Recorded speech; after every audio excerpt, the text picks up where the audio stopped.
In this next clip, Jeff Bezos highlights the importance of being resourceful. Pursuing dreams and passions in this God, the whole point of moving things forward is you run into problems, you run into failures, things don't work, you have to back up and try again. Each one of those times when you have a setback and you back up and you try again, you're using resourcefulness, you're using self-reliance, you're trying to invent your way out of a box. And we have tons of examples at Amazon where we've had to do this. We've failed so many times. I always think of us as a great place to fail because we're good at it. We have so much practice. And just to give you one example, many years ago now, we wanted a third-party selling business because we knew we could add selection to the store that way. And we started Amazon auctions. Nobody came. I think maybe our mother is the only one who purchased something on Amazon auctions. I bought a coffee cup. You got a coffee cup? I did. Okay, so there were two purchasers.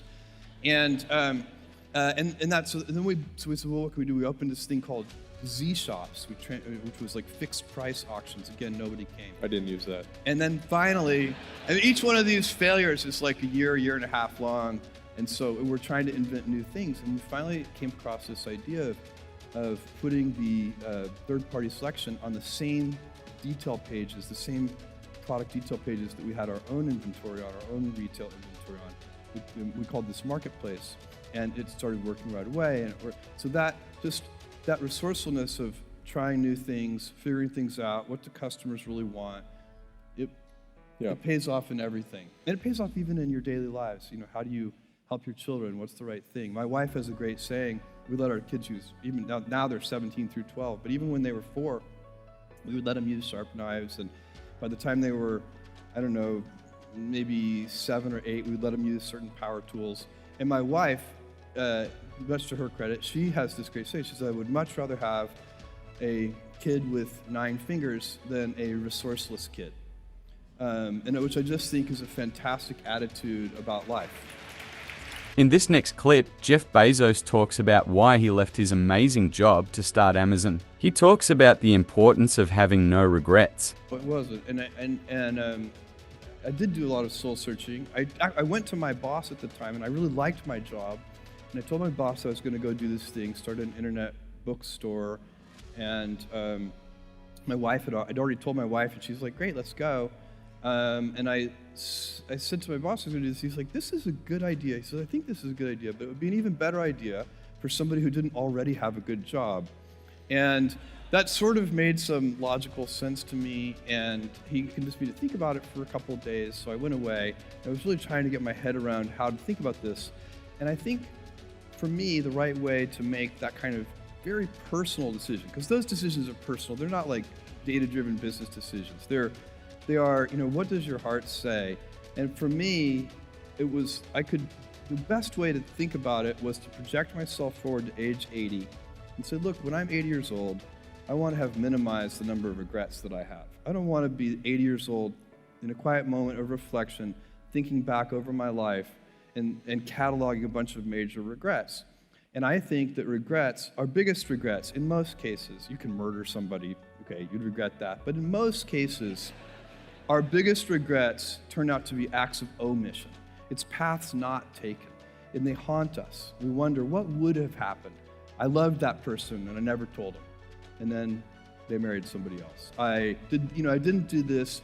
And so that's the frame of mind that I put myself in. And once I did that, once I thought about it that way, it was immediately obvious to me. I knew that when I'm 80, I would never regret trying this thing that I was super excited about and failing. If it failed, fine. I would be very proud of the fact when I'm 80 that I tried.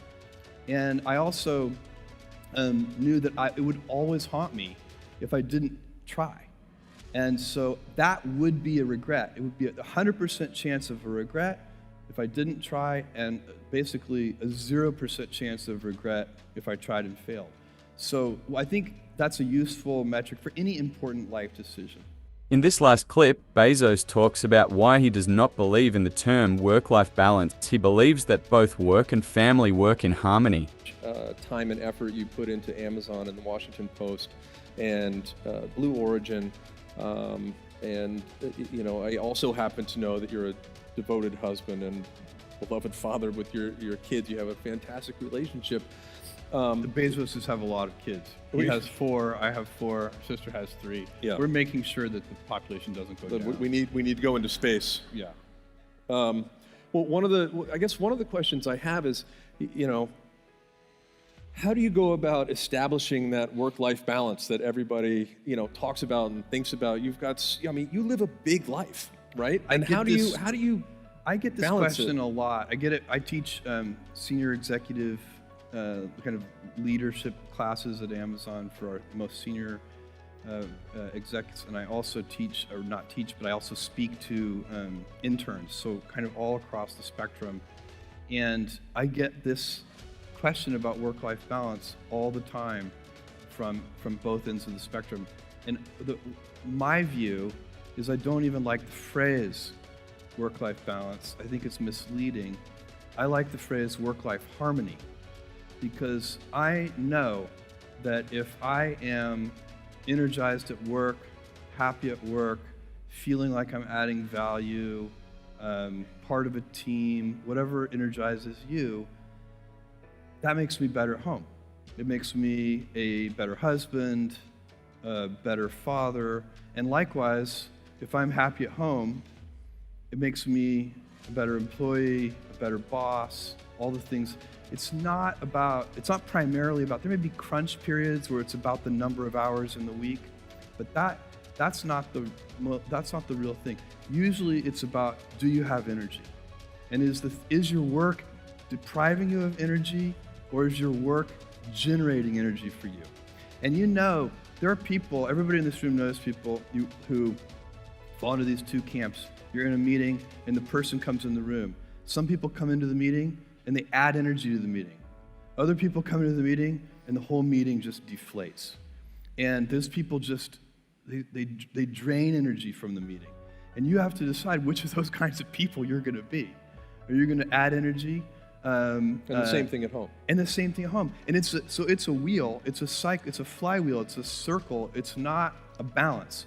Because a balance, that's why that metaphor is so dangerous, because it implies there's a strict trade-off. And you could be out of work, have all the time for your family in the world, but really depressed and demoralized about your work situation, and your family wouldn't want to be anywhere near you. They would wish you would take a vacation from them.